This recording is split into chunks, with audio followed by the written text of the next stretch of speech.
저는 서진아입니다. 한민그룹 HR 전략팀장이죠. 오늘도 회의실엔 긴장감이 가득했습니다. 스크린에 띄워진 건 한민푸드 지방 물류창고의 인력 현황이었어요. 저는 레이저 포인터로 붉은색 그래프를 가리켰습니다. 구독, 좋아요, 알림 설정 꼭 해주실 거죠? 현재 물류창고 인건비 비율이 매출 대비 38%입니다. 업계 평균은 28%죠. 이 수치가 뭘 의미하는지 아시겠습니까? 임원들이 고개를 끄덕였습니다. 저는 다음 슬라이드로 넘어갔어요. 30% 감축이 필요합니다. 정규직 20명, 임시직 50명을 재배치하거나 계약 종료 처리하겠습니다. 그때 옆자리에 강 팀장이 비웃듯 말했습니다. 서 팀장님, 현장도 안 가보고 책상에서만 계산하시는 거 아닙니까? 숫자만 보면 뭐가 보이겠어요? 저는 차갑게 웃었습니다. 강 팀장님, 감정으로 경영하시나요? 데이터가 전부입니다. 효율이 낮으면 정리하는 게 맞습니다. 회의가 끝나고 사무실로 돌아왔습니다. 컴퓨터 화면엔 감축 대상자 명단이 떠 있었어요. 이름, 나이, 근속 연수, 평가 점수가 엑셀 셀 안에 가지런히 정렬되어 있었습니다. 저는 이 명단을 클라우드에 백업했습니다. 파일명은 2025 구조조정 1차안이었죠. 업로드 완료 표시가 뜨자 저는 노트북을 덮었습니다. 해외 MBA를 마치고 돌아온 지 8년째입니다. 저는 이 회사에서 가장 젊은 임원급 팀장이 되었어요. 제 무기는 냉철함이었습니다. 직원을 사람으로 보는 순간 판단이 흐려진다는 걸 알았거든요. 사람은 변수입니다. 인력 자원이 아니라 그냥 숫자예요. 투입 대비 산출을 계산하면 답이 나옵니다. 감정을 개입시키는 건 아마추어가 하는 짓이죠. 하지만 강 팀장의 말이 신경 쓰였습니다. 현장을 모른다는 비난은 처음이 아니었어요. 임원 회의 때마다 누군가는 그런 식으로 제 전략을 깎아내리려 했습니다. 저는 그럴 때마다 더 완벽한 데이터로 입을 막았죠. 그런데 이번엔 달랐습니다. 이번 감축안은 규모가 컸어요.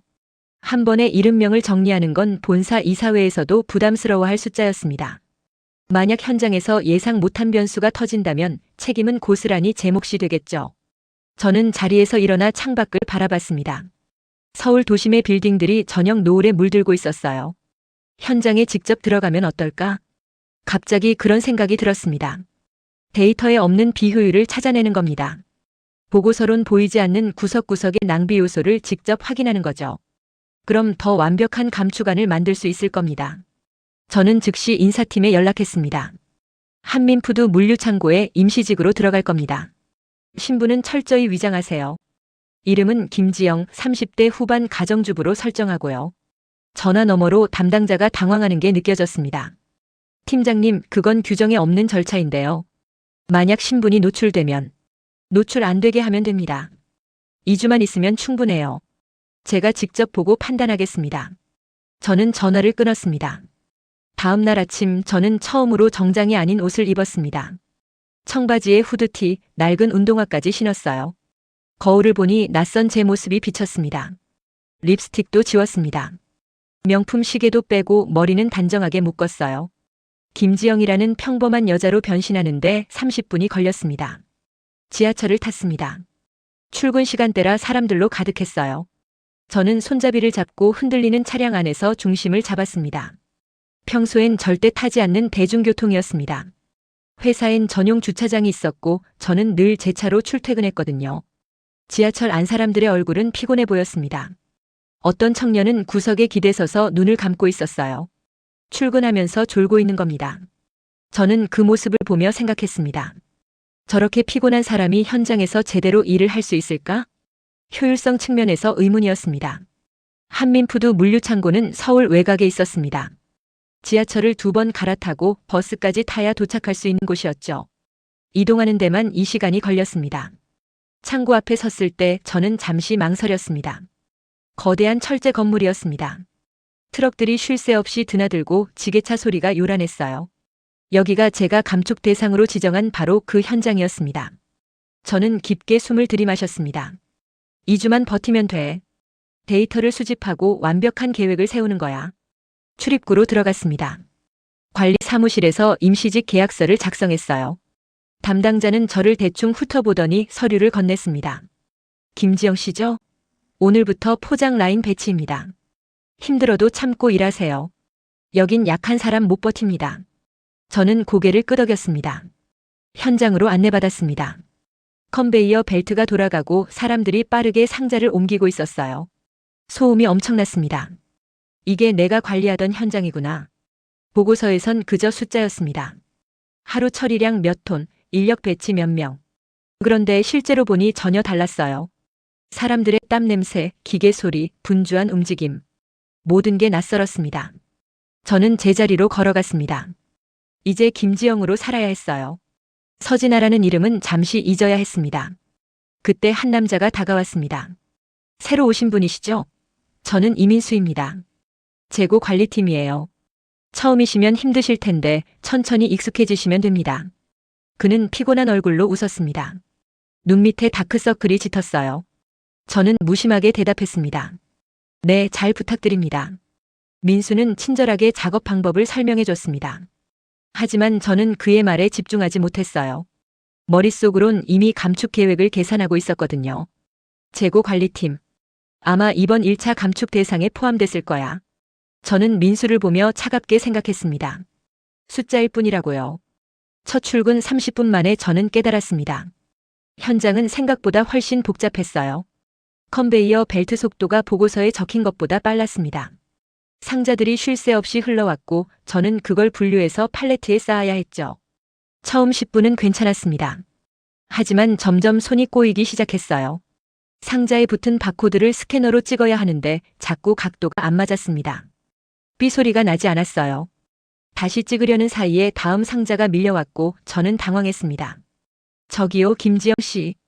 옆에서 일하던 아주머니가 소리쳤습니다. 그렇게 하면 안 돼요.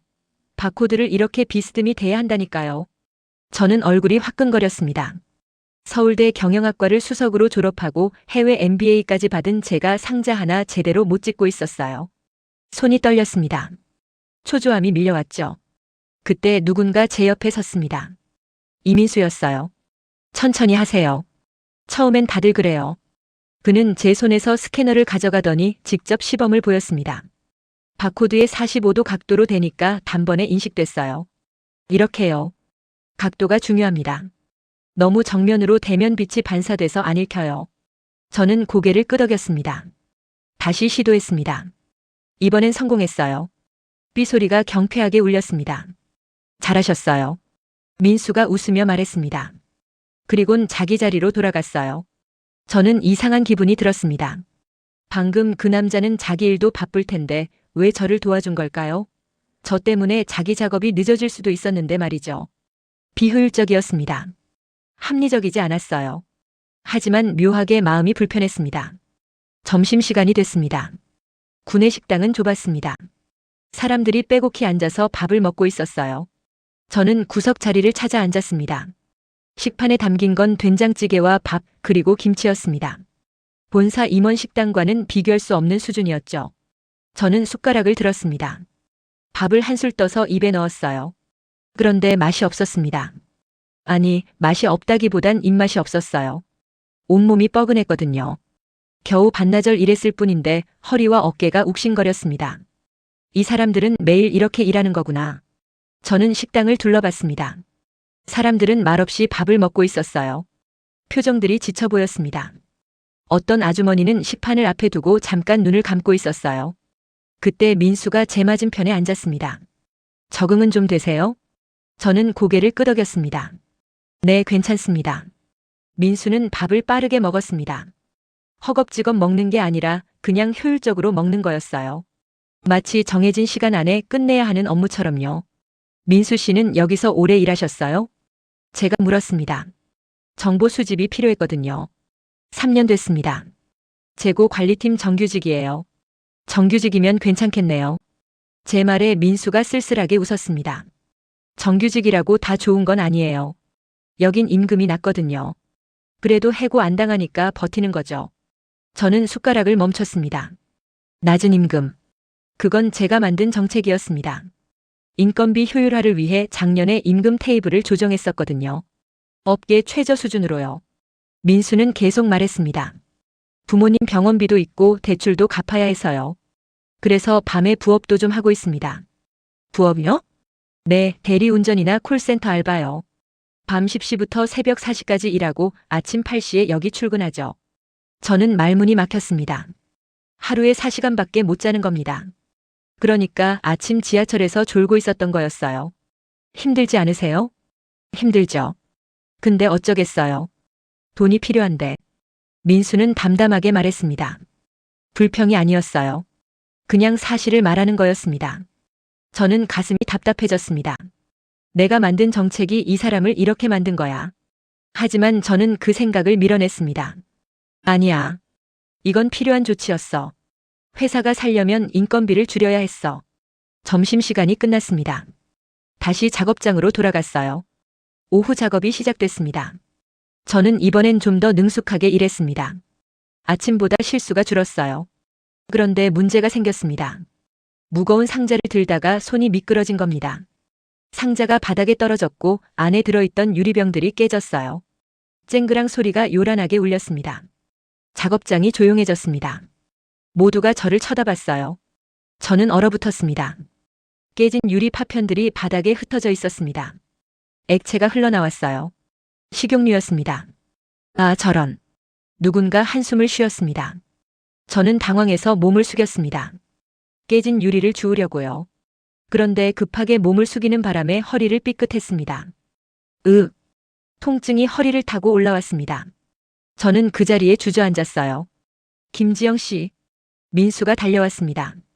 괜찮으세요? 어디 다치셨어요? 허리를. 삐끗한 것 같아요. 저는 일어서려고 했습니다. 하지만 허리에 힘이 안 들어갔어요. 통증이 심했습니다. 민수가 제 팔을 잡았습니다. 잠깐만 기다리세요. 제가 응급실에 데려다 드릴게요. 아니에요, 괜찮습니다. 조금 쉬면. 안 됩니다. 허리는 위험해요. 지금 가셔야 합니다. 민수는 단호했습니다. 그는 제 어깨에 제 팔을 걸쳐주고 일으켰어요. 그리곤 천천히 저를 부축해서 밖으로 나갔습니다. 주차장에서 민수는 자기 차를 가져왔습니다. 오래된 경차였어요. 문을 열고 저를 조심스럽게 태웠습니다. 금방 갈게요. 여기서 10분 거리에 병원 있습니다. 차가 출발했습니다. 저는 뒷좌석에 누워서 천장을 바라봤어요. 허리 통증 때문에 움직일 수가 없었습니다. 왜 이 사람은 날 도와주는 걸까? 퇴근 시간이 얼마 안 남았습니다. 민수는 오늘 밤에도 부업을 해야 할 거예요. 그런데 지금 저를 병원에 데려가고 있습니다. 비합리적이었습니다. 병원에 도착했습니다. 민수는 저를 휠체어에 태워서 응급실로 데려갔어요. 접수를 하고 진료를 받게 했습니다. 의사가 엑스레이를 찍고 진단했습니다. 급성 요추 염좌입니다. 크게 다친 건 아니지만 며칠은 푹 쉬셔야 해요. 주사를 맞고 약을 처방받았습니다. 수납 창구에서 민수가 먼저 계산을 했습니다. 잠깐만요, 제가 낼게요. 제가 말했지만 민수는 이미 카드를 내밀었어요. 괜찮습니다. 일하다가 다치신 건데 당연히 제가 내야죠. 하지만 됐어요. 이런 일에 쓰려고 돈 모아뒀으니까요. 민수가 웃었습니다. 저는 그의 얼굴을 봤습니다. 피곤한 얼굴이었습니다. 눈가에 주름이 있었고 다크서클이 짙었어요. 28이라고 했지만 더 늙어 보였습니다. 그런데 그 얼굴에 따뜻함이 있었습니다. 저는 가슴이 먹먹해졌습니다. 이 사람은 자기 병원비도 부족할 텐데 날 위해 돈을 쓰고 있어. 차에 다시 탔습니다. 민수는 저를 집까지 데려다 주겠다고 했어요. 저는 거절했지만 그는 고집을 부렸습니다. 다친 사람 혼자 보낼 수 없죠. 차 안은 조용했습니다. 저는 창밖을 바라봤어요. 해가 지고 있었습니다. 문득 민수의 수첩이 눈에 들어왔습니다. 운전석 옆에 놓여 있었어요. 낡은 수첩이었습니다. 수첩이 펼쳐져 있었습니다. 거기엔 빼곡한 글씨가 적혀 있었어요. 대리운전 22시-1시, 어머니 병원 약 수령, 콜센터 알바 2시-4시. 일정표였습니다. 민수의 하루가 거기 적혀 있었어요. 아침부터 새벽까지 쉬는 시간이 거의 없었습니다. 저는 숨이 막혔습니다. 이게 내가 만든 시스템의 결과구나. 효율적인 인건비, 낮은 임금, 최소한의 인력. 숫자로만 봤을 땐 완벽했습니다. 하지만 그 숫자 뒤에 이런 사람이 있었던 거예요. 저는 눈을 감았습니다. 민수가 말했습니다. 김지영 씨, 며칠 쉬세요. 몸이 제일 중요합니다. 네. 힘든 일 있으면 언제든 말씀하세요. 제가 도와드릴게요. 저는 대답하지 못했습니다. 목이 메었거든요. 집에 도착했습니다. 민수는 제가 안전하게 집에 들어가는 걸 확인하고 나서야 떠났어요. 저는 현관문을 닫고 그 자리에 주저앉았습니다. 오늘 하루가 머릿속을 스쳤습니다. 민수의 친절, 그의 희생, 그의 수첩에 적힌 일정들, 그리고 제가 만든 감축 명단. 저는 가방에서 노트북을 꺼냈습니다. 클라우드에 접속해서 파일을 열었어요. 2025 구조조정 1차안. 명단이 떴습니다. 저는 스크롤을 내렸습니다. 그리고 멈췄습니다. 거기 이민수라는 이름이 있었거든요. 사흘 동안 쉬었습니다. 의사 말대로 집에서 푹 쉬어야 했어요. 허리 통증이 가라앉긴 했지만 마음은 더 무거워졌습니다. 계속 민수 생각이 났거든요. 노트북을 열 때마다 그 명단이 보였습니다. 이민수, 재고관리팀, 감축 대상 1순위. 저는 파일을 닫았습니다. 하지만 또 열었어요. 그리고 또 닫았습니다. 왜 이러는지 저도 모르겠었습니다. 그냥 한 명일 뿐이야. 70명 중 한 명. 감정적으로 판단하면 안 돼. 저는 스스로에게 말했습니다. 하지만 민수의 얼굴이 자꾸 떠올랐어요. 피곤한 눈으로 웃던 모습, 제 병원비를 선뜻 내던 모습, 그의 수첩에 빼곡히 적힌 스케줄들. 저는 소파에 누워서 천장을 바라봤습니다. 내가 지금 뭐 하는 거지? 35년을 살면서 이렇게 흔들린 적이 없었습니다. 저는 늘 확신에 차 있었거든요. 제 판단이 옳다는 걸 의심해 본 적이 없었어요. 그런데 지금은 달랐습니다. 사흘째 되는 날 밤 민수에게서 문자가 왔습니다. 김지영 씨 괜찮으세요? 많이 좋아지셨어요? 천천히 쉬시고 무리하지 마세요. 저는 휴대폰을 들여다봤습니다. 짧은 문자였습니다. 하지만 거기엔 진심이 담겨 있었어요. 저는 답장을 쓰려다가 멈췄습니다. 뭐라고 써야 할지 모르겠었거든요. 결국 간단하게만 답했습니다. 네, 괜찮습니다. 감사합니다. 전송 버튼을 누르고 나서 저는 한숨을 쉬었습니다. 이러면 안 되는데. 나흘째 저는 창고로 복귀했습니다. 아직 허리가 완전히 낫진 않았지만 더 이상 쉴 수 없었어요. 데이터 수집을 끝내야 했거든요.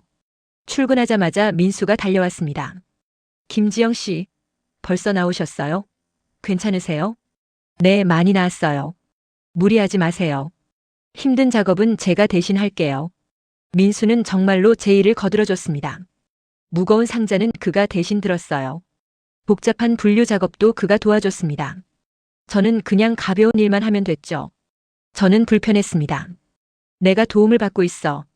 서진아는 누구에게도 도움받지 않는 사람이었습니다. 저는 늘 혼자 해결했어요. 도움을 청하는 건 약함의 표시라고 생각했거든요. 그런데 지금은 김지영이었습니다. 그리고 김지영은 민수의 도움이 필요했어요. 점심시간에 민수가 또 제 맞은편에 앉았습니다. 오늘은 좀 어때요? 괜찮으세요? 네, 덕분에 잘하고 있어요. 저는 밥을 먹으면서 말했습니다. 민수 씨는 언제 쉬세요? 주말에 하루 쉽니다. 그때 어머니 병원 모시고 가고요. 매일 밤 부업하시는 거예요? 네, 거의요. 민수가 웃었습니다. 피곤한 웃음이었어요. 근데 요즘 소문이 있더라고요. 소문요? 본사에서 구조조정한다는 얘기요. 다들 불안해하고 있어요. 저는 숟가락을 멈췄습니다. 가슴이 철렁했습니다. 구조조정이요? 네, 임시직들은 계약 연장 안 해준다던데. 정규직도 일부 정리한대요. 민수는 담담하게 말했습니다. 저도 걱정이긴 해요. 저희 팀이 제일 위험하다고들 하거든요. 저는 그의 얼굴을 봤습니다. 불안한 표정이었습니다. 하지만 체념한 것 같기도 했어요. 만약에 잘린다면 어떻게 하실 거예요? 제가 물었습니다. 민수는 잠시 생각하더니 말했습니다. 다른 일 찾아야죠. 뭐? 어머니 병원비는 계속 나가니까. 어떻게든 해야죠.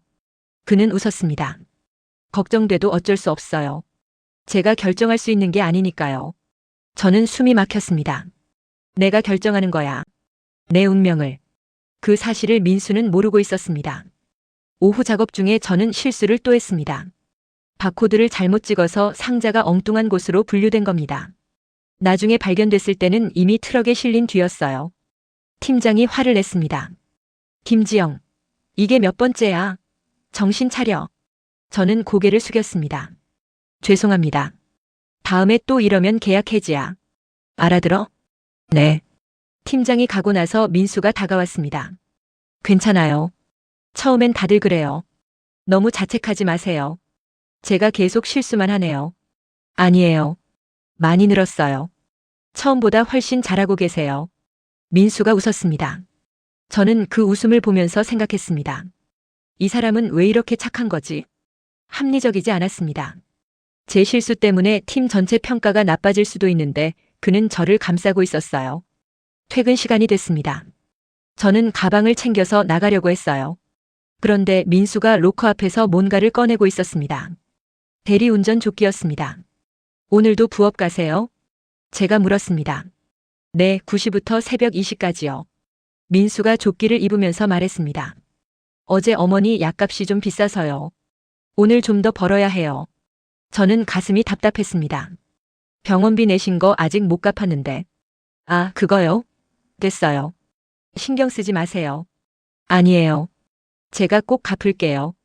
저는 가방에서 지갑을 꺼냈습니다. 얼마였어요? 정말 괜찮아요. 아니에요. 받으세요. 저는 50만 원을 꺼내서 민수에게 내밀었습니다. 민수는 난처한 표정을 지었어요. 이렇게까지 안 하셔도 되는데. 이건 제가 내야 할 돈이에요. 받으세요. 저는 강하게 말했습니다. 민수는 결국 돈을 받았습니다. 정말 고마워요, 김지영 씨. 사실 이번 달 좀 빠듯했거든요. 그는 돈을 지갑에 넣으면서 웃었습니다.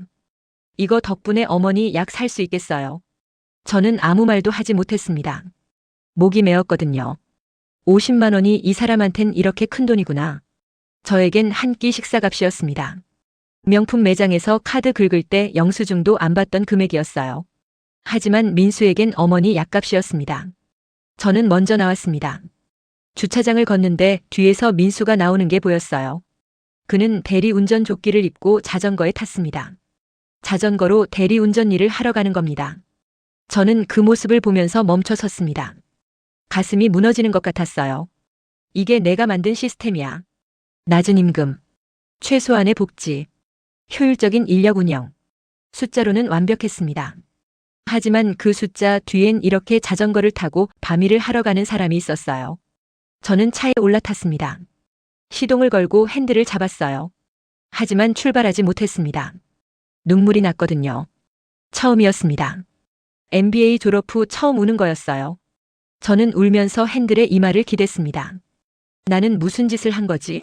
나는 대체 뭘 위해 이 일을 하는 거지? 효율이라는 이름으로 사람을 짓밟았습니다.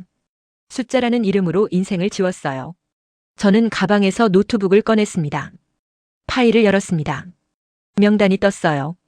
이민수, 28세, 재고관리팀, 근속 3년, 평가 점수 중하위, 감축 대상 1순위. 저는 그 줄을 오래 바라봤습니다. 그리고 깨달았습니다. 이건 숫자가 아니라는 걸요. 이민수는 변수가 아니었습니다. 그는 사람이었어요. 어머니를 위해 밤새 일하는 사람. 낯선 동료를 위해 자기 돈을 쓰는 사람. 저보다 훨씬 따뜻한 사람이었습니다. 저는 노트북을 덮었습니다. 더 이상 볼 수가 없었거든요. 집으로 가는 길 저는 계속 울었습니다. 35년 만에 처음으로 제 자신이 부끄러웠습니다. 그리고 두려웠어요. 내가 이 사람을 어떻게 해야 하지? 어떻게 해야 하는 거지? 답이 없었습니다. 차는 어둠 속을 달렸습니다. 저는 그 어둠 속에서 길을 잃은 것 같았어요. 일주일이 지났습니다. 저는 매일 창고에 나갔어요. 김지영으로서요. 일은 점점 익숙해졌습니다. 실수도 줄었고 작업 속도도 빨라졌죠. 하지만 마음은 더 복잡해졌습니다. 민수는 여전히 친절했어요. 매일 아침 먼저 인사했고 제가 힘들어하면 도와줬습니다. 점심시간엔 항상 제 맞은편에 앉았어요. 그리고 저는 매일 밤 그를 배신할 준비를 했습니다. 노트북 앞에 앉아서 감축안을 검토했어요. 숫자를 다시 계산하고 시뮬레이션을 돌렸습니다. 결과는 항상 같았습니다. 재고 관리팀 폐지. 이민수 포함 팀원 전체 정리. 이게 맞는 거야. 회사를 살리려면 이래야 해. 저는 스스로에게 말했습니다. 하지만 확신이 서지 않았어요. 금요일 오후였습니다. 작업이 끝나고 모두들 퇴근 준비를 하고 있었어요. 저도 로커에서 가방을 꺼내고 있었습니다. 그때 민수가 다가왔습니다. 김지영 씨, 잠깐 시간 있으세요? 네, 왜요? 이거 드리려고요. 민수가 작은 봉투를 건넸습니다. 저는 받아서 열어봤어요. 안에 약간의 현금이 들어 있었습니다. 이게 뭐예요? 지난번에 병원비 갚으신 거요. 근데 제가 계산해 보니까 좀 더 받으신 것 같아서요. 나머지 돌려드려요. 아, 아니에요. 그냥 가지세요. 안 됩니다. 정확하게 정리해야죠. 민수가 웃었습니다. 김지영 씨 덕분에 이번 달 많이 도움됐어요. 정말 고마웠습니다. 저는 봉투를 다시 내밀었습니다. 이건 제가 드리고 싶어서 드린 거예요. 그러니까 받지 마세요. 민수는 난처한 표정을 지었어요. 근데 이러면 제가 부담스러워요. 부담 가지실 거 없어요. 그냥 제 마음이에요. 저는 강하게 말했습니다. 민수는 잠시 망설이더니 고개를 끄덕였습니다. 그럼 정말 감사하게 쓸게요. 어머니 좋아하시는 과일이라도 사드려야겠어요. 그의 얼굴에 환한 미소가 번졌습니다. 저는 그 미소를 보면서 가슴이 아팠어요. 내가 이 사람한테 뭘 하려는 거지? 주말이 왔습니다. 저는 본사에 출근했어요. 서진아로 돌아온 겁니다. 정장을 입고 화장을 하고 명품 시계를 찼습니다. 거울을 보니 낯선 제 모습이 있었어요. 아니, 익숙한 모습이었습니다. 이게 원래 저였으니까요. 사무실에 들어가자 강 팀장이 비웃듯 말했습니다. 어머, 서 팀장님. 현장 체험 재미있으셨어요? 나쁘지 않았습니다. 저는 차갑게 대답했습니다. 그래서 뭘 발견하셨어요? 혹시 감축안 수정하실 거예요? 강 팀장의 목소리엔 조롱이 섞여 있었어요. 저는 그를 쳐다봤습니다. 수정할 이유가 없습니다. 예정대로 진행하겠습니다. 역시 서 팀장님답네요. 냉철하시다니까요. 강 팀장이 웃으며 자리로 돌아갔습니다. 저는 제 책상에 앉았어요. 모니터를 켰습니다. 이메일이 쌓여 있었어요. 결제 대기 중인 문서들도 많았습니다. 저는 파일을 하나씩 열었습니다. 그리고 감축한 최종본을 꺼냈어요. 마우스 커서가 승인 버튼 위에서 멈췄습니다. 이걸 누르면 끝이야. 이름명이 정리되고 회사는 연간 30억을 절감해. 완벽한 계획이야. 하지만 손이 움직이지 않았습니다. 민수의 얼굴이 떠올랐거든요. 피곤한 눈으로 웃던 모습, 자전거를 타고 밤일을 하러 가던 모습, 어머니 과일을 사겠다며 기뻐하던 모습. 저는 눈을 감았습니다. 안 돼. 감정에 휘둘리면 안 돼. 깊게 숨을 쉬었습니다. 그리고 눈을 떴어요. 다시 화면을 봤습니다. 승인 버튼이 보였습니다. 저는 마우스를 클릭했습니다. 승인 완료. 문서가 전송됐습니다. 저는 의자에 기댔어요. 끝났습니다. 이제 절차만 밟으면 됐어요. 2주 후면 통보가 나갈 겁니다. 그런데 가슴이 텅 빈 것 같았습니다. 이게 맞는 거야. 내가 옳은 일을 한 거야. 저는 스스로에게 말했습니다. 하지만 믿어지지 않았어요. 월요일 저는 다시 창고로 갔습니다. 마지막 주였습니다. 이번 주가 끝나면 위장 취업도 끝나고 저는 본사로 완전히 복귀할 예정이었어요. 민수가 반갑게 인사했습니다. 김지영 씨, 주말 잘 보내셨어요? 네, 잘 보냈어요. 저는 웃으려고 애썼습니다. 민수 씨는요? 저는 어머니랑 병원 다녀왔어요. 검사 결과가 괜찮다고 하시더라고요. 민수가 환하게 웃었습니다. 김지영 씨가 주신 돈으로 좋은 과일 사드렸더니 엄청 좋아하셨어요. 저는 웃지 못했습니다. 목이 막혔거든요. 2주 후면 넌 해고야. 어머니 병원비도 못 낼 거야. 그 사실을 말할 수 없었습니다. 작업이 시작됐습니다. 저는 기계적으로 일했어요. 상자를 분류하고 바코드를 찍고 팔레트에 쌓았습니다. 머릿속은 복잡했습니다. 이게 맞는 건가? 정말 이게 옳은 일인가? 계속 자문했어요. 회사를 위해선 맞는 결정이었습니다. 숫자로는 완벽했어요. 효율적이고 합리적이고 논리적이었습니다. 하지만 사람을 위해선 틀린 결정이었습니다. 민수를 위해선요. 점심시간에 민수가 말했습니다. 김지영 씨, 이번 주까지만 계신다고 들었어요. 네, 계약이 끝나서요. 아쉽네요. 같이 일하는 게 좋았는데. 민수가 아쉬운 표정을 지었습니다. 김지영 씨 정말 많이 늘었어요. 처음엔 서툴렀는데 지금은 누구보다 잘하시잖아요. 민수 씨 덕분이에요. 저는 진심으로 말했습니다. 민수 씨가 많이 도와주셔서 버틸 수 있었어요. 아니에요. 김지영 씨가 노력하신 거죠. 민수가 웃었습니다. 다음에 또 일할 기회 있으면 좋겠어요. 저는 대답하지 못했습니다. 다음은 없을 겁니다. 2주 후면 민수는 이 창고에 없을 테니까요. 오후 작업 중에 팀장이 공지를 했습니다. 다들 들어. 다음 주에 본사에서 중요한 발표가 있을 거야. 각자 마음에 준비해도. 작업장이 술렁였습니다. 뭔 발표요? 누군가 물었습니다. 나도 자세히는 모르지. 근데 좋은 소식은 아닐 거야. 팀장이 무겁게 말했습니다. 사람들 얼굴이 어두워졌어요. 민수도 불안한 표정을 지었습니다. 저는 그 모습을 보면서 고개를 숙였습니다. 퇴근길 민수가 말했습니다. 김지영 씨 연락처 좀 주실 수 있어요? 연락처요? 네, 헤어지기 아쉬워서요. 가끔 안부라도 여쭤보고 싶어서요. 저는 망설였습니다. 연락처를 주면 안 됐어요. 신분이 노출될 수 있었으니까요. 하지만 거절할 수도 없었습니다. 네, 알려드릴게요. 저는 가짜 번호를 적어줬습니다. 민수는 기뻐하며 받았어요. 고마워요. 꼭 연락드릴게요. 저는 웃었습니다. 하지만 그 웃음은 거짓이었습니다. 집으로 가는 차 안에서 저는 또 울었습니다. 나는 대체 뭘 하고 있는 거지? 민수를 배신하고 있었습니다. 그의 친절에 거짓으로 보답하고 있었어요. 하지만 멈출 수 없었습니다. 이미 승인을 눌렀으니까요. 집에 도착해서 저는 소파에 주저앉았습니다. 노트북을 열었어요. 이메일을 확인했습니다. 인사팀에서 온 메일이 있었습니다. 제목은 구조조정 최종 승인 완료였어요. 저는 그 메일을 오래 바라봤습니다. 그리고 깨달았습니다. 저는 자부심을 잃었다는 걸요. 예전엔 제 결정에 확신이 있었습니다. 제가 하는 일이 옳다고 믿었어요. 회사를 위해, 효율을 위해, 미래를 위해 최선이라고 생각했습니다. 하지만 지금은 달랐습니다. 제 결정이 누군가를 파괴한다는 걸 알았어요. 숫자 뒤에 사람이 있다는 걸 봤습니다. 그리고 그 사람이 저보다 훨씬 나은 사람이라는 걸 깨달았습니다. 저는 노트북을 덮었습니다. 더 이상 볼 수가 없었거든요. 어떻게 해야 하지? 어떻게? 답이 없었습니다.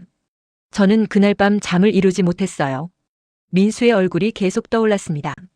그리고 제 자신이 너무 비겁하게 느껴졌습니다. 효율이라는 이름으로 사람을 버렸어요. 숫자라는 이름으로 양심을 팔았습니다. 새벽 4시 저는 창밖을 바라봤습니다. 도시의 불빛들이 깜빡이고 있었어요. 저 불빛 아래 민수도 일하고 있겠죠. 대리 운전을 하거나 콜센터에서 전화를 받으면서요. 저는 눈을 감았습니다. 미안해, 민수야. 정말 미안해. 하지만 그 사과는 입 밖으로 나오지 않았습니다. 비겁한 사과였으니까요. 마지막 날이 왔습니다. 금요일 아침 저는 김지영으로서 마지막 출근을 했어요. 창고로 걸어가면서 모든 게 낯설게 느껴졌습니다. 2주 동안 매일 걸었던 길인데 오늘은 달랐어요. 이제 다시는 오지 않을 곳이었으니까요. 민수가 반갑게 인사했습니다. 김지영 씨, 마지막 날이네요. 네, 그러네요. 저는 억지로 웃었습니다. 오늘 끝나고 작별 인사 꼭 해요. 제가 준비한 게 있거든요. 준비요? 비밀이에요. 나중에 보여드릴게요. 민수가 장난스럽게 웃었습니다. 저는 가슴이 답답했어요. 작업이 시작됐습니다. 저는 최선을 다해서 일했어요. 실수 없이 완벽하게요. 김지영으로서의 마지막 하루를 잘 마무리하고 싶었습니다. 점심시간에 동료들이 아쉬워했습니다. 김지영 씨, 정말 가시는 거예요? 네, 계약이 끝나서요. 연장 신청하면 안 돼요? 글쎄요, 저도 다른 일 알아봐야 해서요. 저는 대충 둘러댔습니다. 민수가 말했습니다. 김지영 씨 같은 분이 계속 일하셨으면 좋겠는데. 요즘 같은 때 구하기 힘든 사람이에요. 요즘 같은 때요? 네, 곧 구조조정이잖아요. 다들 불안해하고 있어요. 식탁이 조용해졌습니다. 모두들 어두운 표정을 지었어요. 한 아주머니가 한숨을 쉬었습니다. 우리 같은 임시직은 무조건 잘릴 거예요. 다들 각오는 하고 계시죠? 정규직도 안전하지 않대요. 특히 재고 관리팀이 위험하다던데. 저는 숟가락을 놓았습니다. 민수가 쓸쓸하게 웃었습니다. 맞아요. 저희 팀 얘기 많이 나오더라고요. 민수 씨는 어떻게 할 거예요? 뭐 어쩔 수 없죠. 잘리면 다른 일 찾아야죠. 그는 태연한 척했지만 목소리가 떨렸어요. 저는 밥을 먹을 수가 없었습니다. 목구멍으로 넘어가지 않았거든요. 이 사람들이 내가 만든 명단에 다 있어. 다음 주면 통보받을 사람들이야. 죄책감이 밀려왔습니다. 오후 작업이 끝났습니다. 사람들이 하나둘 퇴근 준비를 했어요. 저도 로커에서 가방을 꺼냈습니다. 민수가 다가왔습니다. 김지영 씨, 잠깐만요. 그는 작은 상자를 건넸습니다. 이거 작별 선물이에요. 저는 상자를 열었습니다. 안에 손난로가 들어있었어요. 귀여운 캐릭터가 그려진 충전식 손난로였습니다. 겨울에 손 시리시잖아요. 이거 들고 다니면 따뜻할 거예요. 민수가 웃었습니다. 별거 아니지만 제 마음이에요. 저는 손난로를 들여다봤습니다. 눈물이 날 것 같았어요. 고마워요, 민수 씨. 저야말로 고마웠어요. 김지영 씨 덕분에 즐겁게 일했어요. 민수가 손을 내밀었습니다. 저는 그 손을 잡았어요. 따뜻한 손이었습니다. 이 손을 내가 자르는 거야. 다음 주에. 저는 손을 놓지 못했습니다. 민수가 이상하다는 듯 웃었어요. 왜요? 아쉬워서 그래요? 네, 많이 아쉬워요. 저는 진심으로 말했습니다. 민수 씨, 정말 고마웠어요. 제가 힘들 때마다 도와주셔서. 별 말씀을요. 당연한 거죠. 우리는 함께 밖으로 나왔습니다. 주차장에서 민수가 말했습니다. 저 오늘 야근이에요. 재고 정리해야 해서요. 야근이요? 오늘도 부업 있지 않아요? 부업은 취소했어요. 오늘은 야근이 더 중요해서요. 민수가 웃었습니다. 그럼 저는 들어갈게요. 김지영 씨, 조심히 들어가세요. 그는 손을 흔들며 창고로 돌아갔습니다. 저는 차에 올라탔어요. 하지만 바로 출발하지 않았습니다. 잠시 앉아서 생각했어요. 이제 정말 끝이구나. 김지영으로서의 2주가 끝났습니다. 월요일부터는 다시 서진아였어요. 그리고 서진아는 민수를 해고하는 사람이었습니다. 저는 시동을 걸었습니다. 집으로 가는 길 저는 본사에 들렀어요. 주말인데도 일할 게 남아 있었거든요. 사무실은 조용했습니다.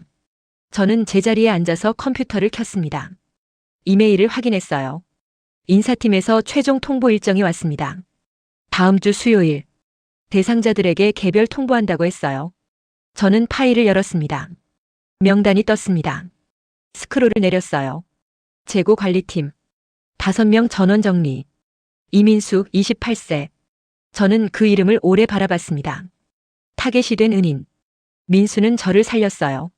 병원비를 내주고 일을 가르쳐주고 따뜻하게 대해줬습니다. 그런 민수를 제가 죽이는 겁니다. 직장에서요. 저는 마우스를 움직였습니다. 민수 이름 옆에 커서를 올렸어요. 삭제할까? 순간 그런 생각이 들었습니다. 민수만이라도 빼줄까? 그 사람만이라도 살려줄까? 하지만 그럴 수 없었습니다. 팀 전체를 없애는 건데 한 명만 남기면 의미가 없었어요. 오히려 더 잔인한 일이었습니다. 저는 마우스에서 손을 뗐습니다. 그때 휴대폰이 울렸습니다. 문자였어요. 민수였습니다. 김지영 씨, 오늘 정말 고마웠어요. 손난로 잘 쓰세요. 연락 자주 해요. 저는 휴대폰을 꽉 쥐었습니다. 이 번호는 가짜야. 내가 보낸 문자는 내게 안 와. 난 김지영이 아니니까.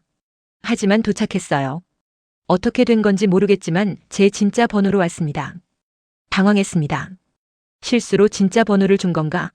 저는 전화번호부를 확인했어요. 맞았습니다. 제 번호를 줬던 겁니다. 머리가 복잡했습니다. 답장을 해야 할까? 아니면 무시해야 할까? 저는 한참을 고민했어요. 그리고 답장을 쳤습니다. 네, 고마웠어요. 민수 씨도 건강 챙기세요. 전송 버튼을 눌렀습니다. 곧 답장이 왔어요. 네. 김지영 씨도요. 좋은 주말 보내세요. 저는 휴대폰을 내려놨습니다. 가슴이 무거웠어요. 다음 주면 넌 해고 통보를 받아. 그리고 날 원망하겠지. 김지영이 누군지는 모르겠지만 저는 사무실을 나왔습니다. 지하 주차장으로 내려갔어요. 제 차에 타려는데 익숙한 차가 보였습니다. 민수 차였어요. 저는 멈춰 섰습니다. 야근한다더니 벌써 끝났나? 그때 민수가 차에서 내렸습니다. 저는 본능적으로 기둥 뒤로 숨었어요. 민수는 트렁크를 열더니 뭔가를 꺼냈습니다. 대리운전 조끼였어요. 야근 끝나고 바로 부업 가는 거구나. 그는 조끼를 입고 자전거를 꺼냈습니다. 그리고 어디론가 전화를 걸었어요. 네, 접수됐어요. 지금 바로 갈게요. 10분이면 도착합니다. 민수는 자전거에 올라탔습니다. 페달을 밟기 시작했어요. 피곤한 몸으로 밤거리로 나가는 겁니다. 저는 그 뒷모습을 보면서 서 있었습니다. 움직일 수가 없었어요. 민수가 골목으로 사라졌습니다. 저는 그제야 기둥에서 나왔습니다. 다리에 힘이 풀렸어요. 그 자리에 주저앉을 뻔했습니다. 내가 만든 저 임금 때문에 저렇게 살고 있어. 그리고 다음 주엔 그 일마저 빼앗기는 거야.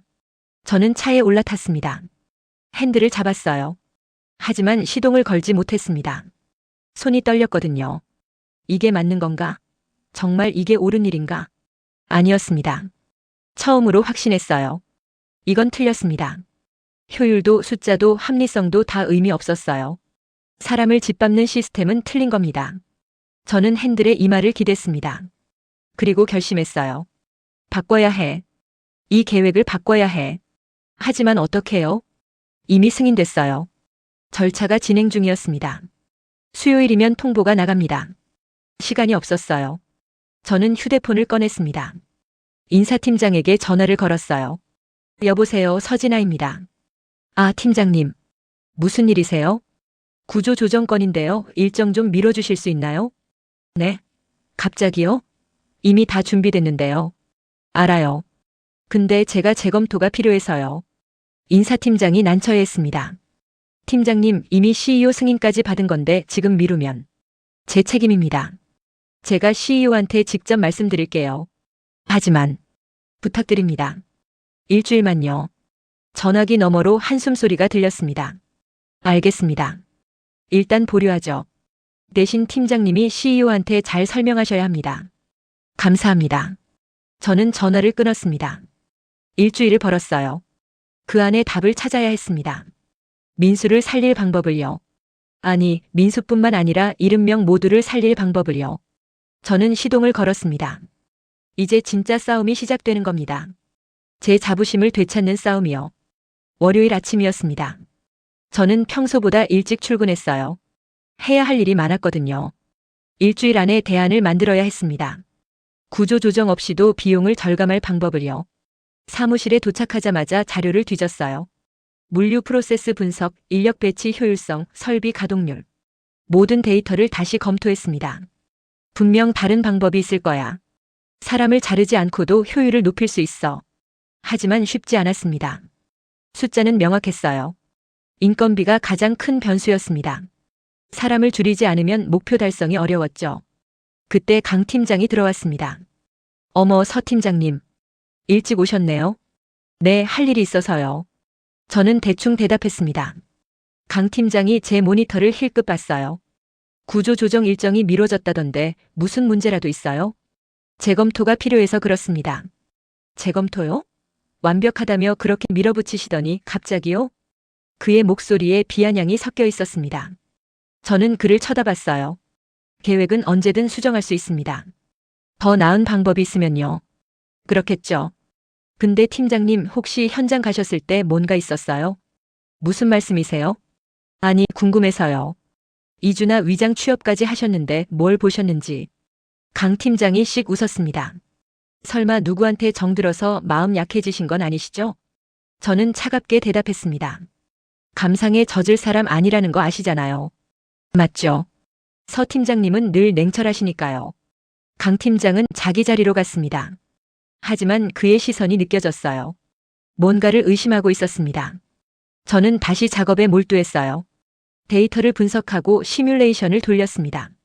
여러 시나리오를 만들었어요. 점심시간이 됐습니다. 식당에 가지 않고 사무실에 남았어요. 샌드위치로 대충 때우면서 계속 일했습니다. 그때 인사팀장에게서 전화가 왔습니다.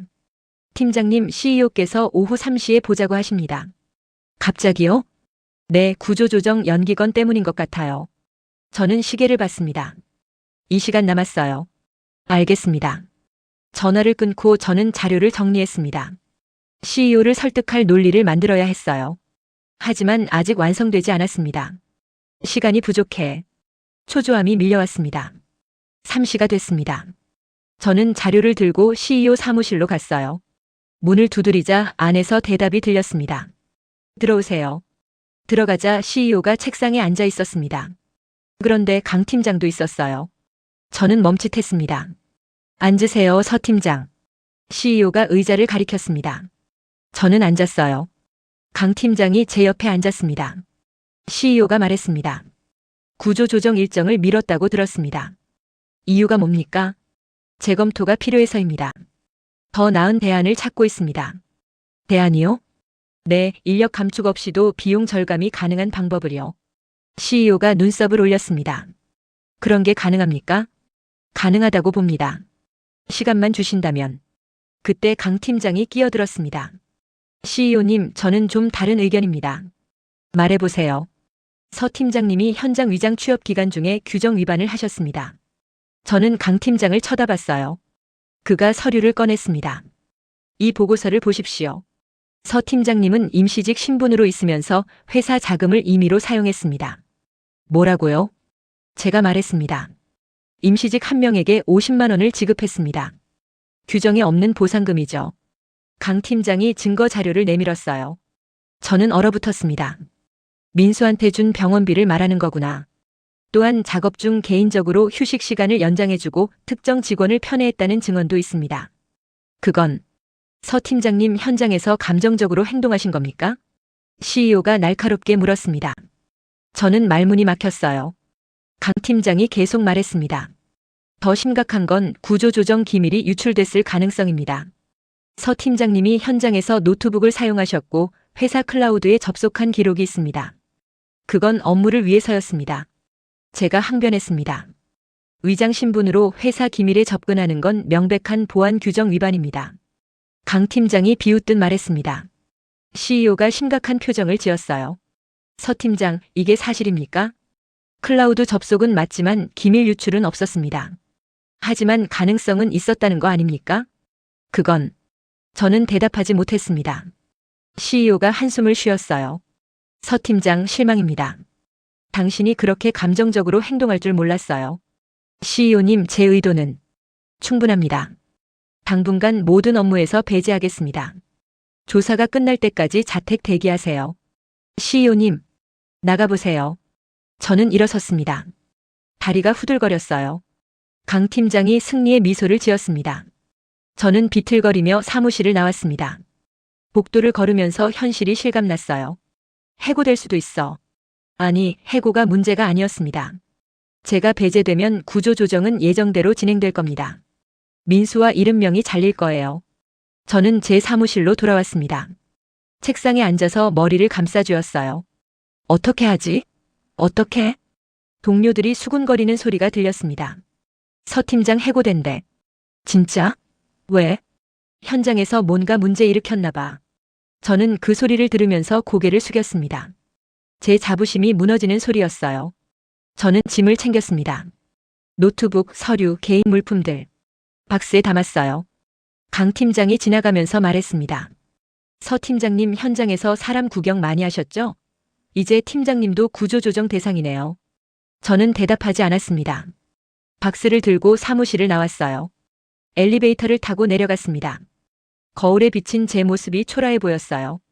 주차장에 도착해서 차에 짐을 실었습니다. 그리고 운전석에 앉았어요. 눈물이 났습니다. 내가 뭘 잘못한 거지? 민수를 도운 게 잘못인가요? 사람을 사람답게 대한 게 규정 위반인가요? 아니었습니다. 잘못은 시스템이었어요. 사람을 숫자로 보는 시스템. 효율만 추구하는 시스템. 따뜻함을 비효율로 취급하는 시스템. 그 시스템을 제가 만들었습니다. 그리고 그 시스템이 저를 삼키고 있었어요. 저는 핸들을 잡았습니다. 포기할 수 없어. 민수를 구해야 해. 하지만 방법이 없었습니다. 저는 권한이 없었어요. 조사 중인 몸이었습니다. 아무것도 할 수 없었죠. 집으로 가는 길 신호등에 걸렸습니다. 저는 창밖을 봤어요. 사람들이 길을 건너고 있었습니다. 평범한 사람들이었어요. 직장에 가는 사람, 퇴근하는 사람, 장을 보는 사람. 모두 누군가의 민수였습니다. 저는 그제야 깨달았어요. 제가 그동안 얼마나 많은 사람을 숫자로 취급했는지를요. 효율이라는 이름으로 얼마나 많은 인생을 망쳤는지를요. 신호가 바뀌었습니다. 저는 엑셀을 밟았어요. 집에 도착해서 소파에 주저앉았습니다. 휴대폰을 봤어요. 민수에게서 문자가 와 있었습니다. 김지영 씨, 잘 지내세요? 날씨가 추워졌어요. 감기 조심하세요. 저는 휴대폰을 꽉 쥐었습니다. 민수야, 미안해. 널 지켜주지 못해서. 하지만 아직 끝난 게 아니었습니다. 저는 노트북을 열었어요. CEO를 설득할 방법을 찾아야 했습니다. 강 팀장의 모함을 벗어날 증거를 만들어야 했어요. 그리고 무엇보다 민수를 살릴 대안을 완성해야 했습니다. 저는 밤새 일했습니다. 데이터를 분석하고 계획을 수정하고 시뮬레이션을 돌렸어요. 새벽 4시가 됐습니다. 밖에선 대리운전 끝낸 민수가 집으로 가고 있겠죠. 저는 계속 일했습니다. 민수를 위해서요. 그리고 저 자신을 위해서요. 제 자부심을 되찾기 위해서였습니다. 손가락이 키보드 위에서 멈추지 않았어요. 화면의 숫자들이 깜빡였습니다. 그 숫자 뒤에 사람이 보였어요. 이제는 보였습니다. 명확하게요. 저는 입술을 깨물었습니다. 반드시 이겨낼 거야. 포기하지 않아. 민수의 얼굴이 떠올랐습니다. 피곤하지만 따뜻했던 그 미소가요. 저는 다시 키보드를 두드렸습니다. 싸움은 아직 끝나지 않았으니까요. 사흘이 지났습니다. 저는 집에서 기다리고 또 기다렸어요. CEO의 조사 결과를 기다렸습니다. 하지만 아무 연락이 없었어요. 그동안 저는 계속 일했습니다. 대안을 완성했어요. 구조 조정 없이도 목표를 달성할 수 있는 계획이었습니다. 프로세스 개선, 설비 효율화, 물류 경로 최적화. 3년에 걸쳐 단계적으로 실행하면 같은 효과를 낼 수 있었죠. 하지만 이걸 누구에게 보여줘야 할지 몰랐습니다. 저는 자택 대기 중이었거든요. 목요일 아침 휴대폰이 울렸습니다. CEO 비서였어요. 서 팀장님, CEO께서 오늘 오후 2시에 뵙자고 하십니다. 알겠습니다. 저는 서둘러 준비했습니다. 정장을 입고 화장을 하고 자료를 챙겼어요. 거울을 보니 초췌한 얼굴이 보였습니다. 사흘 동안 제대로 못 잤거든요. 하지만 눈빛만은 또렷했습니다. 오늘이 마지막 기회야. 회사에 도착했습니다. 로비를 지나가는데 사람들이 저를 쳐다봤어요. 수군거리는 소리가 들렸습니다. 저 사람 해고되는 거 아냐? 현장에서 뭔가 저질렀다던데. 저는 고개를 들고 걸었습니다. 엘리베이터를 타고 CEO 사무실로 갔어요. 문을 두드렸습니다. 들어오세요. 들어가자 CEO가 혼자 앉아 있었습니다. 이번엔 강 팀장이 없었어요. 앉으세요. 저는 앉았습니다. CEO가 저를 오래 바라봤어요. 조사가 끝났습니다. 저는 숨을 참았습니다. 강 팀장의 주장을 검토했습니다. 당신이 현장에서 규정을 어긴 건 사실이더군요. 하지만 CEO가 손을 들어 제 말을 막았습니다. 하지만 기밀 유출은 없었습니다. 그리고 50만 원은 개인 돈으로 지급한 거였죠. 네, 맞습니다. 왜 그랬습니까? CEO가 물었습니다. 저는 잠시 망설였어요. 그리고 진실을 말했습니다. 그 사람이 절 도와줬기 때문입니다. 제가 다쳤을 때 병원비를 내줬어요. 자기 생활비를 써가면서요. 그래서 갚아준 겁니까? 네. CEO가 고개를 끄덕였습니다. 그 사람 이름이 뭡니까? 이민수입니다. 재고 관리팀 직원이죠? 네. CEO가 파일을 꺼냈어요. 감축 대상 1순위에 있던 사람입니다. 맞습니까? 저는 고개를 숙였습니다. 맞습니다. 그래서 구조 조정을 미룬 겁니까? 그 사람을 살리려고? 저는 CEO를 똑바로 봤습니다. 처음엔 그랬습니다. 하지만 지금은 다릅니다. 무슨 뜻입니까? 민수만의 문제가 아닙니다. 시스템 전체가 잘못됐어요. 저는 자료를 꺼냈습니다. 제가 만든 대안입니다. 사람을 자르지 않고도 목표를 달성할 수 있습니다. CEO가 자료를 받아서 들여다봤어요. 한 장씩 넘기면서 표정이 변했습니다. 이걸 혼자 만들었습니까? 네. 3일 만에 밤새 작업했습니다. CEO가 자료를 내려놨습니다. 서 팀장, 솔직히 말해주세요. 왜 이렇게까지 합니까? 저는 깊게 숨을 쉬었어요. 제가 잘못했기 때문입니다. 잘못이요? 저는 사람을 숫자로 봤습니다. 효율이라는 이름으로 인생을 지웠어요. 그게 옳다고 믿었죠. 저는 목이 메었습니다. 하지만 현장에서 봤습니다. 제가 만든 저임금 정책 때문에 밤새 일하는 사람을요. 어머니 병원비 때문에 쓰러져가는 사람을요. 이민수 씨를 말하는 겁니까? 네. 민수는 제가 만든 시스템의 피해자였습니다. 하지만 그는 저를 원망하지 않았어요. 오히려 도와줬죠. 저는 눈물을 참았습니다. 그게 제 마음을 바꿨습니다. 사람은 숫자가 아니라는 걸 깨달았어요. CEO가 조용히 들었습니다. 저는 제 자부심을 되찾고 싶습니다. 진짜 인사 전문가로서의 자부심을요. 사람을 자르는 게 아니라 사람을 살리는 일을 하고 싶습니다. 저는 CEO를 똑바로 봤어요. 기회를 주십시오. 제가 증명하겠습니다. CEO가 한참 생각하더니 말했습니다. 잠깐 기다리세요. 그는 전화를 들었어요. 이민수 씨를 사무실로 올려보내주세요. 저는 깜짝 놀랐습니다. CEO님, 그건 당사자한테 직접 들어봐야죠. 서 팀장이 어떤 사람이었는지. 10분 후 문이 열렸습니다. 민수가 들어왔어요. 작업복 차림이었습니다. 얼굴엔 당황한 기색이 가득했어요. CEO님께서 부르셨다고. 민수는 저를 보고 멈췄습니다. 눈이 휘둥그레졌어요. 김지영 씨? 저는 아무 말도 할 수 없었습니다. CEO가 말했습니다. 이민수 씨, 앉으세요. 몇 가지 물어볼 게 있습니다. 민수는 어리둥절한 표정으로 앉았어요. 계속 저를 쳐다봤습니다. 김지영 씨라는 분 아십니까? CEO가 물었습니다. 네, 압니다. 같이 일했었는데요. 어떤 분이었습니까? 민수가 저를 보며 말했습니다. 좋은 분이셨어요. 처음엔 서툴렀지만 열심히 하셨고요. 다른 건요? 다른 거요? 민수가 생각했습니다. 진심으로 사람을 대하는 분이었어요. 어떻게 알았습니까? 제가 다쳤을 때 도와주셨거든요. 병원비도 내주시고요. 민수가 웃었습니다.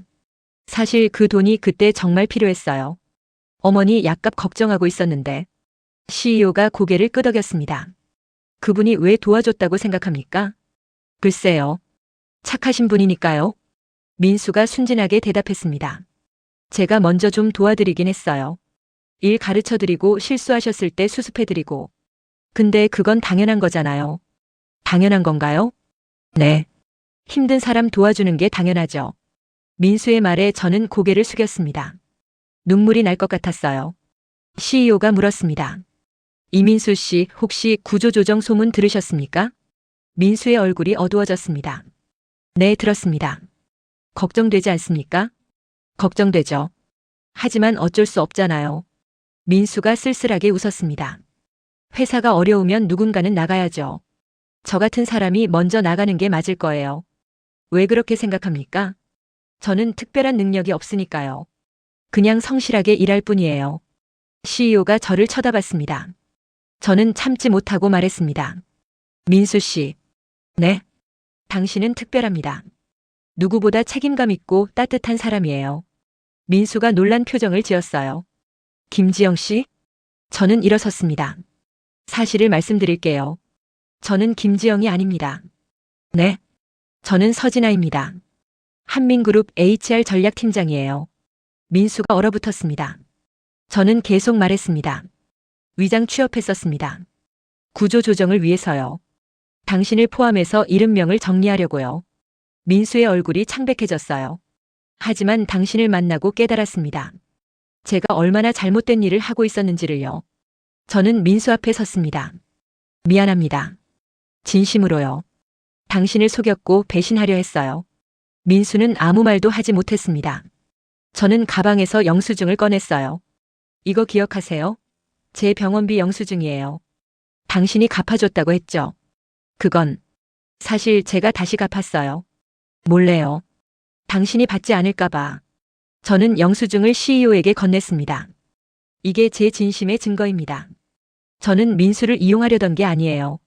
진심으로 고마웠고 미안했어요. CEO가 영수증을 받습니다. 민수가 떨리는 목소리로 말했습니다. 팀장님. 아니, 서진아 씨. 왜 그러셨어요? 왜 속이신 거예요? 미안합니다. 변명하지 않겠어요. 저는 고개를 숙였습니다. 하지만 한 가지만은 진심이었어요. 당신한테 받은 도움, 당신의 따뜻함. 그건 제 인생을 바꿨어요. 민수가 눈물을 글썽였습니다. 저는 그냥 당연한 일을 했을 뿐인데 당신에겐 당연했지만 제겐 처음이었어요. 누군가 저를 위해 희생하는 게요. 저는 민수를 똑바로 봤습니다. 당신 덕분에 저는 사람을 다시 보게 됐어요. 감사합니다. CEO가 일어섰습니다. 충분히 들었습니다. 이민수 씨, 돌아가도 좋습니다. 네. 민수는 비틀거리며 일어났어요. 나가면서 저를 한 번 더 돌아봤습니다. 복잡한 표정이었어요. 문이 닫혔습니다. CEO가 말했습니다. 서 팀장 앉으세요. 저는 앉았습니다. 당신이 진심이었다는 건 알겠습니다. CEO님. 하지만 그것만으론 부족합니다. 대안이 실현 가능한지 검토가 필요해요. CEO가 제 자료를 다시 펼쳤습니다. 일주일 드리겠습니다. 이 계획을 구체화하세요. 설득력 있게 만들어 오면 채택하겠습니다. 정말입니까? 대신 실패하면 당신도 책임져야 합니다. 감수하겠습니다. 저는 고개를 숙였습니다. 감사합니다, CEO님. 강 팀장 건은 제가 처리하겠습니다. 허위 보고에 대한 징계를 내릴 겁니다. 저는 안도의 한숨을 쉬었어요. 사무실을 나왔습니다. 복도를 걸으면서 눈물이 났습니다. 기회를 얻었어요. 민수를 구할 기회를요. 그리고 제 자부심을 되찾을 기회를요. 저는 주먹을 꽉 쥐었습니다. 반드시 해낼 거야. 꼭요. 엘리베이터를 기다리는데 뒤에서 목소리가 들렸습니다. 팀장님. 돌아보니 민수가 서 있었어요. 민수 씨. 진심이셨어요? 정말로요? 민수가 물었습니다. 저는 고개를 끄덕였습니다. 진심이었어요. 모든 게요. 민수가 천천히 웃었습니다. 그럼 됐어요. 저도 김지영 씨가, 아니 팀장님이 좋은 분이라고 믿었거든요. 고마워요. 힘내세요. 팀장님이라면 할 수 있을 거예요. 민수는 손을 흔들며 돌아갔습니다. 저는 그 뒷모습을 보면서 다짐했습니다. 꼭 지켜낼 거야. 당신을 그리고 모두를. 엘리베이터 문이 열렸습니다. 저는 안으로 들어갔어요. 새로운 시작이었습니다. 진짜 인사를 위한 시작이었어요. 일주일이 흘렀습니다. 저는 단 1시간도 허투루 쓰지 않았어요. 데이터를 다시 분석하고 현장 관리자들을 만나고 설비 전문가들과 협의했습니다. 밤을 새워가며 계획을 다듬었어요. 목표는 명확했습니다. 사람을 자르지 않고 비용을 절감하는 것. 쉽지 않았습니다. 하지만 불가능하지도 않았어요. 프로세스를 개선하면 인력 낭비를 줄일 수 있었습니다. 설비를 업그레이드하면 작업 효율이 올라갔죠. 물류 경로를 재설계하면 운송비가 절감됐어요. 그리고 가장 중요한 건 임금 체계 개선이었습니다. 저임금이 문제였어요. 사람들이 밤낮으로 부업을 하니까 생산성이 떨어졌습니다. 피로가 쌓이면 실수가 늘었고 실수는 비용으로 돌아왔죠. 적정 임금을 보장하면 부업이 필요 없어집니다. 건강한 직원이 더 효율적으로 일할 수 있었어요. 숫자로 계산하니 답이 나왔습니다. 단기적으론 비용이 늘지만 3년 후엔 오히려 이익이었어요. 저는 150페이지짜리 보고서를 완성했습니다. 제목은 사람을 위한 시스템 지속 가능한 경영이었어요. 금요일 오후 CEO 앞에 섰습니다. 이번엔 이 사진 전체가 참석했어요. 강 팀장도 구석에 앉아 있었습니다. 정직 처분을 받았지만 회의 참관은 허락된 모양이었어요. 저는 프레젠테이션을 시작했습니다. 존경하는 CEO님 그리고 이사님들. 오늘 제가 제안하는 건 구조 조정이 아닙니다. 구조 개선입니다. 첫 슬라이드를 넘겼어요. 현재 한민푸드 물류창고의 문제는 인력 과잉이 아닙니다. 시스템 비효율입니다. 데이터를 보여줬습니다. 작업 프로세스 분석 결과 불필요한 단계가 12곳이나 있었습니다. 이걸 개선하면 작업 시간이 30% 단축됩니다. 이사들이 고개를 끄덕였어요. 설비 가동률은 65%에 불과합니다. 노후 장비를 교체하고 배치를 최적화하면 85%까지 올릴 수 있습니다. 다음 슬라이드로 넘어갔습니다. 그리고 가장 중요한 건 인력 운영입니다. 저는 민수의 사례를 보여줬어요. 이름은 가렸지만요. 28세 정규직 직원입니다. 연봉 2,800만 원. 업계 평균의 70% 수준이죠. 이 직원은 생활비를 벌기 위해 매일 밤 부업을 합니다. 수면 시간은 하루 4시간. 만성 피로에 시달리고 작업 효율은 떨어집니다. 이사들의 표정이 심각해졌습니다. 지난 3개월간 이 직원의 실수로 인한 손실액은 480만 원입니다. 연봉의 17%죠. 저는 다음 자료를 보여줬어요. 만약 이 직원의 연봉을 4천만 원으로 올리면 어떻게 될까요? 부업이 필요 없어집니다. 충분히 쉬고 집중해서 일할 수 있죠. 실수율이 80% 감소합니다. 손실액은 연간 100만 원 이하로 줄어들어요. 계산을 보여줬습니다. 임금 인상 비용 1,200만 원. 손실 감소 효과 380만 원. 생산성 증가로 인한 이익 900만 원. 순 효과는 플러스 80만 원입니다. 회의실이 조용해졌어요. 저는 계속 말했습니다. 이건 한 사람의 사례입니다. 전체 직원에게 적용하면 어떻게 될까요? 시뮬레이션 결과를 보여줬습니다. 1년 차엔 15억 원의 비용이 증가합니다. 하지만 2년 차부터 효과가 나타나기 시작해요. 3년 차엔 연간 25억 원의 이익이 발생합니다. 구조 조정안은 1년 차에 30억을 절감하지만 이후 성장 동력을 잃습니다. 제 안은 천천히 가지만 지속 가능합니다. CEO가 물었습니다. 1년 차 비용을 어떻게 감당합니까? 설비 투자를 3년에 걸쳐 분산합니다. 그리고 본사 간접비를 10% 줄입니다. 본사 간접비요? 네. 임원 회의 빈도를 줄이고 불필요한 보고서를 없애고 법인 차량을 축소합니다. 그것만으로도 연간 8억이 절감됩니다. 저는 이사들을 둘러봤어요. 우리가 허리띠를 졸라매야 합니다. 현장 직원이 아니라 우리가요. 회의실이 술렁였습니다. 한 이사가 말했습니다. 서 팀장, 그건 현실성이 없어요. 본사 임원들이 동의하겠습니까? 동의해야 합니다. 그게 진짜 경영이니까요. 저는 단호하게 말했습니다. 효율이란 약한 사람을 자르는 게 아닙니다. 강한 사람이 책임지는 겁니다. 우리가 고액 연봉을 받는 이유가 뭡니까? 편하게 일하라는 게 아니에요. 어려울 때 먼저 희생하라는 겁니다. 저는 CEO를 똑바로 봤어요. 저부터 시작하겠습니다. 제 연봉 20%를 반납하겠습니다. 3년간요. 회의실이 조용해졌습니다. CEO가 물었습니다. 정말입니까? 네. 진심입니다. 저는 서류를 꺼냈어요. 각서입니다. 이미 작성했습니다. CEO가 서류를 받아서 읽었습니다. 한참을 보더니 고개를 들었어요. 서 팀장, 당신은 변했습니다. 네, 변했습니다. 저는 고개를 끄덕였습니다. 예전에 저는 사람을 숫자로 봤습니다. 인력을 변수로 취급했죠. 인사의 의미를 잊고 인수만 계산했어요. 하지만 깨달았습니다. 숫자 뒤에 사람이 있다는 걸요. 그 사람들의 인생이 있다는 걸요. 저는 가슴에 손을 얹었습니다. 진짜 인사는 사람을 살리는 겁니다. 효율도 중요하지만 사람이 먼저예요. 저는 이제 인수가 아닌 인사를 하고 싶습니다. 사람을 위한 시스템을 만들고 싶어요. CEO가 천천히 고개를 끄덕였습니다. 좋습니다. 채택하겠습니다. 저는 숨이 멎는 줄 알았어요. 정말입니까? 대신 조건이 있습니다. 서 팀장이 직접 책임지고 실행하세요. 3년간 결과를 보여주십시오. 감사합니다. 저는 고개를 숙였습니다. 눈물이 났어요. 기쁨의 눈물이었습니다. 회의가 끝났습니다. 밖으로 나오는데 강 팀장이 서 있었어요. 축하합니다, 서 팀장. 고맙습니다. 제가 졌네요. 완패입니다. 강 팀장이 쓸쓸하게 웃었습니다. 하지만 인정합니다. 당신이 옳았어요. 그는 손을 내밀었어요. 저는 그 손을 잡았습니다. 강 팀장님도 함께 해주시겠어요? 사람을 위한 시스템을요. 생각해 보겠습니다. 그가 돌아갔습니다. 저는 엘리베이터를 탔어요. 물류창고로 가야 했습니다. 직접 알려줘야 할 사람이 있었거든요. 1시간 후 창고에 도착했습니다. 퇴근 시간이었어요. 사람들이 하나둘 나오고 있었습니다. 저는 민수를 찾았습니다. 로커 앞에서 가방을 챙기고 있었어요. 민수 씨. 그가 돌아봤습니다. 팀장님, 잠깐 시간 있으세요? 우리는 밖으로 나왔습니다. 주차장 벤치에 나란히 앉았어요. 저는 말했습니다. 구조조정 없습니다. 민수가 눈을 크게 떴어요. 정말요?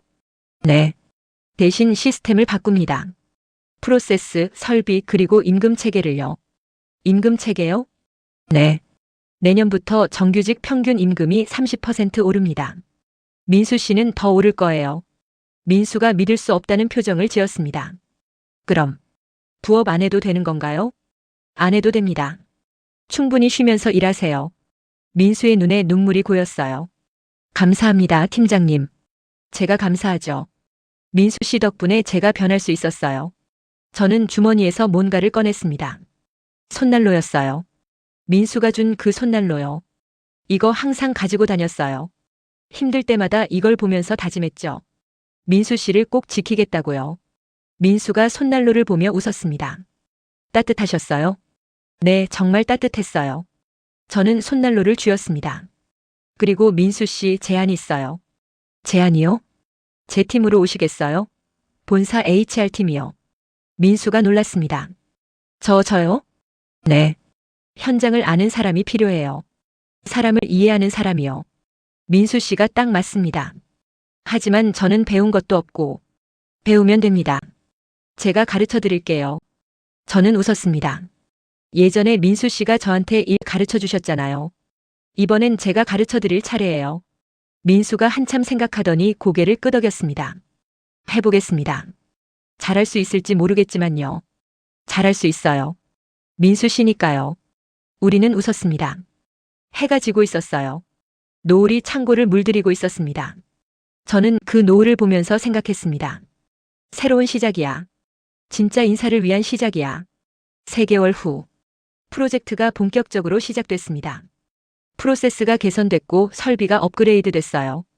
임금도 인상됐습니다. 사람들의 표정이 달라졌어요. 예전처럼 지쳐 보이지 않았습니다. 웃음이 늘었고 실수가 줄었어요. 생산성이 올라갔습니다. 민수는 제 옆에서 일하고 있었어요. 현장 경험을 살려서 직원들의 목소리를 전달했습니다. 책상에서 보이지 않던 문제들을 찾아냈죠. 그는 뛰어난 HR 담당자가 되어가고 있었어요. 어느 금요일 저녁이었습니다. 프로젝트 중간 보고 회의가 끝났어요. 결과는 좋았습니다. 계획대로 진행되고 있었죠. 민수와 함께 퇴근했습니다. 팀장님, 오늘 저녁 괜찮으시면 식사 한번 하실래요? 좋아요. 우리는 회사 근처 작은 식당으로 갔습니다. 고기를 구우면서 민수가 말했습니다. 요즘 정말 행복해요. 다행이네요. 어머니가 많이 좋아지셨어요. 제가 집에 일찍 들어가니까 좋아하시더라고요. 민수가 환하게 웃었습니다. 그리고 저도 꿈이 생겼어요. 꿈이요? 네. 팀장님처럼 되고 싶어요. 사람을 생각하는 HR 전문가요. 저는 가슴이 따뜻해졌습니다. 될 수 있어요. 민수 씨는 이미 그런 사람이니까요. 우리는 술잔을 부딪혔습니다. 창밖으로 도시의 불빛이 반짝이고 있었어요. 저는 그 불빛을 보면서 생각했습니다. 저 불빛 하나하나가 누군가의 인생이에요. 숫자가 아니라 사람의 인생이죠. 저는 이제 그걸 압니다. 그리고 그 인생을 지키는 게 제 일이라는 것도요. 민수가 말했습니다. 팀장님 감사해요. 제 인생을 바꿔주셔서요. 저는 고개를 저었습니다. 아니에요. 제 인생을 바꾼 건 민수 씨예요. 네. 민수 씨가 보여준 따뜻함 덕분에 제가 사람을 다시 보게 됐어요. 진짜 인사가 뭔지 깨달았죠. 저는 웃었습니다. 그러니까 감사한 건 제 쪽입니다. 민수도 웃었어요. 우리는 계속 이야기를 나눴습니다. 일 얘기, 꿈 얘기, 미래 얘기. 밤이 깊어갔지만 우리는 일어서지 않았어요. 이 시간이 좋았거든요. 숫자가 아닌 사람으로 마주하는 이 시간이요. 집으로 가는 길 저는 하늘을 올려다봤습니다. 별이 반짝이고 있었어요. 저는 혼자 중얼거렸습니다. 인수가 아닌 인사. 변수가 아닌 사람. 이제 시작이야. 바람이 불었습니다. 따뜻한 바람이었어요. 주머니 속 손난로를 만졌습니다. 여전히 따뜻했습니다. 민수의 마음처럼요. 그리고 이제는 제 마음처럼요. 저는 서진아입니다. 한민그룹 HR 전략팀장이죠. 이제 저는 압니다. 진짜 인사가 무엇인지를요. 사람을 위한 시스템이 무엇인지를요. 그리고 그게 제 자부심이라는 것도요. 숫자 뒤에 얼굴을 본 사람으로서 저는 계속 나아갈 겁니다. 사람을 살리는 일을요. 따뜻한 시스템을 만드는 일을요. 끝이 아니라 시작입니다. 진짜 인사를 위한 긴 여정의 시작이죠. 저는 앞으로 걸어갔습니다. 확신에 차서요. 이번엔 진짜 옳은 길이었으니까요.